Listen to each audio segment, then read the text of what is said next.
पैसे वाटपाचा उपविभागीय अधिकारी शहादा कार्यालयातून व्हिडिओ गायब। भोंगरा येथील पैसे वाटप करणाऱ्या प्रकरणातील आरोपींना वाचवण्यासाठी चौकशी अधिकाऱ्यांची धडपड। शहादा तालुक्यातील भोंगरा या गावात मतदानाच्या दिवशी खुलेआम पैसे वाटणाऱ्या व्हिडिओतील भोंगरा येथील लोकनियुक्त सरपंच दिनेश छोटूसिंग चव्हाण, शांतीलाल शंभू पावरा बर्डे, कैलास बलजी भामरे, उदयसिंह फत्तेसिंह चव्हाण या व्यक्तींवर गुन्हा दाखल करून अटक करा या मागणीसाठी नंदुरबार लोकसभा मतदारसंघाचे अपक्ष उमेदवार तथा बिरसा फायटरचे राष्ट्रीय अध्यक्ष सुशीलकुमार पावरा यांनी जिल्हाधिकारी कार्यालय नंदुरबार समोर 501 उपोषण छेडलं होतं। दरम्यान उपोषणाची दखल घेत जिल्हाधिकारी नंदुरबार यांनी मतदारांना पैसे वाटणाऱ्यांची चौकशीचे आदेश सहाय्यक निवडणूक निर्णय अधिकारी शहादा विधानसभा मतदारसंघ यांना दिले। दिनांक 11 जून 2024 रोजी तक्रारदार सुशीलकुमार पावरा यांनी आपले लेखी म्हणणे व पेनड्राईव्हमध्ये पुरावा म्हणून व्हिडिओ उपविभागीय अधिकारी सुभाष दळवी यांना सादर केला। दोषारोपित पक्षांकडून आपली बाजू मांडण्यासाठी दिनांक 14/6/2024 रोजी सुनावणी घेण्याबाबत विनंती करण्यात आली। त्यानुसार दिनांक 14/6/2024 रोजी पुन्हा सुनावणी घेण्यात आली। सुशीलकुमार पावरा यांनी पेनड्राईव्हमध्ये जमा केलेला व्हिडिओ संगणकावर दिसत नाही असं उपविभागीय अधिकारी यांनी सांगितलं। त्यावर सुशीलकुमार पावरा यांनी चौकशी अधिकाऱ्यांवर शंका उपस्थित केली। त्यानंतर पुन्हा नवीन पेनड्राईव्हमध्ये भोंगरा येथील पैसे वाटपाचा व्हिडिओ उपविभागीय अधिकारी शहादा यांच्याकडे खात्री करून जमा करण्यात आला। दोषारोपित व्यक्तींनी आपल्या वडिलांमार्फत आपली बाजू मांडली।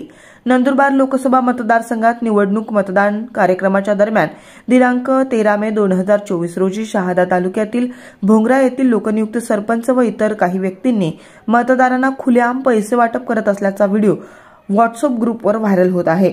लोकशाहीला काळीमा फासणारा हा प्रकार भोंगरा येथे घडलाय। पैसे देऊन मतदान करायला लावून अशी लोकशाहीची हत्या करीत आहेत। मतदारांना कोणत्याही प्रकारची लाच देणे, पैसे देणे, आमिष दाखवणे, धमकावणे हा गुन्हा आहे।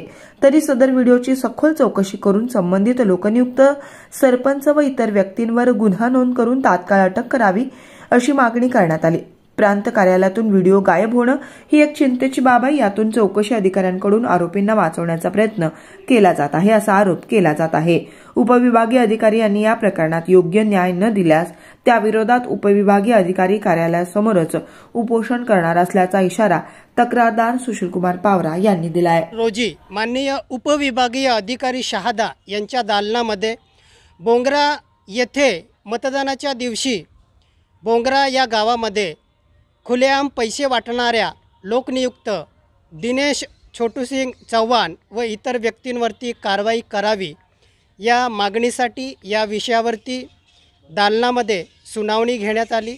याच्यापूर्वीसुद्धा दिनांक 11 रोजी सुनावणी घेण्यात आली। त्या सुनावणीमध्ये मी माझं म्हणणं माननीय उपविभागीय अधिकारी शहादा यांना दिलेलं आहे। त्याचबरोबर पेन ड्राईव्हमध्ये तो संबंधित पुरावा व्हिडिओ मी त्यांना सादर केलेला होता। दुसऱ्या पार्टीच्या वतीने आज पुन्हा सुनावणीची विनंती करण्यात आली। त्यानुसार मी आज आलो, परंतु चौकशी दरम्यान मी जो पेन ड्राईव्हमध्ये जो व्हिडिओ दिला होता तो व्हिडिओ संगणकावर दिसत नाही, तो पेन ड्राईव्हमध्ये तो व्हिडिओ दिसून येत नाही असं चौकशी अधिकाऱ्यांचं म्हणणं आहे। यावरती मला डाऊट आहे, शंका आहे, कुठेतरी चौकशी अधिकारी हे आरोपींना वाचवण्यासाठी चौकशीचं जी प्रक्रिया आहे ती करत आहेत असा माझा स्पष्ट आरोप आहे। आरोपींवरती कडक कारवाई झाली पाहिजे ही माझी ठाम मागणी आहे।